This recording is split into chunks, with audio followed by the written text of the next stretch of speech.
నిఘా నిద్ర ఆందోళనలు విధ్వంసాలను ముందుగా గుర్తించని నిఘా వ్యవస్థ క్షేత్రస్థాయిలో పర్యటించని ఇంటెలిజెన్స్ ఎస్బీ సిబ్బంది సీఎం ఆదేశాలతో అడిషనల్ డీజీ ఆధ్వర్యంలో కమిటీ ఏర్పాటు చేసిరట. లగచర్ల ఘటనలో నిఘా వైఫల్యంపై సమగ్ర విచారణ చేపడతా ఉన్నారట.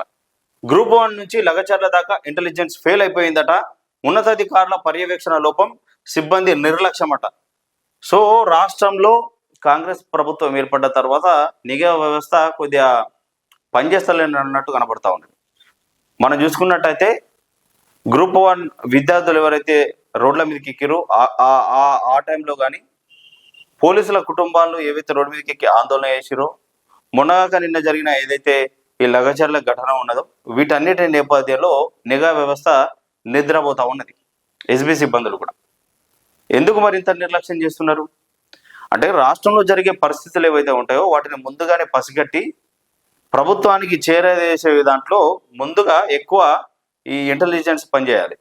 ఎందుకంటే రాష్ట్రంలో ఏం జరుగుతుంది, ఏదన్నా దాడులు జరిగే అవకాశం ఉన్నదా, ధర్నాలు చేసే అవకాశం ఉన్నదా, నిరసనలు చేసే అవకాశం ఉన్నదా, ఇక్కడ ఏం జరుగుతుంది అనేది ఈ ఇంటెలిజెన్స్ చూసుకోవాలి. చూసుకొని రాష్ట్రానికి అందిస్తే ఆ రాష్ట్రం దానికి తగిన చర్యలు తీసుకుంటుంది, ముందుగా అప్రమత్తం అవుతుంది అన్నట్టు.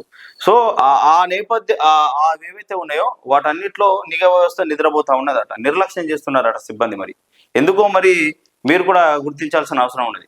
మరి గత ప్రభుత్వాల్లో పనిచేసిన వాళ్ళకి ఇట్లా ఎక్కువ మరి దానికి కనెక్ట్ అయి ఉన్నారా, లేదంటే వాళ్ళు కావాలని నిర్లక్ష్యం చేస్తురా, మీరే వాళ్ళను ఫ్రీగా పెట్టిరా, ఏందనేది మీరు గుర్తించాల్సిన అవసరం ఉన్నది. మరి రాష్ట్రంలో ఇటీవల జరిగిన ఘటనలు చూస్తుంటే నిఘా వ్యవస్థ నిద్రపోయినట్టు కనిపిస్తున్నది.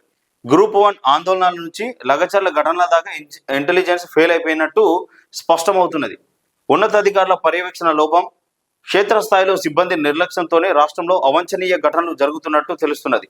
ఆందోళనలు విధ్వంసాలను ముందుగా గుర్తించడంలో నిఘా వ్యవస్థ వైఫల్యం కొట్టొచ్చినట్టు కనిపిస్తున్నది.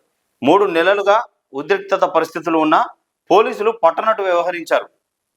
ఇంటెలిజెన్స్ స్పెషల్ బ్రాంచ్ సిబ్బంది క్షేత్రస్థాయిలో పర్యటిస్తలేరట.